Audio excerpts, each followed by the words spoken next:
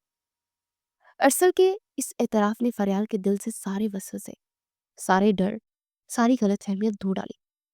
اسے یقین آ گیا کہ وہ تنہا نہیں ہے۔ اس نے ارسل کے سینے میں سر چھپا لیا۔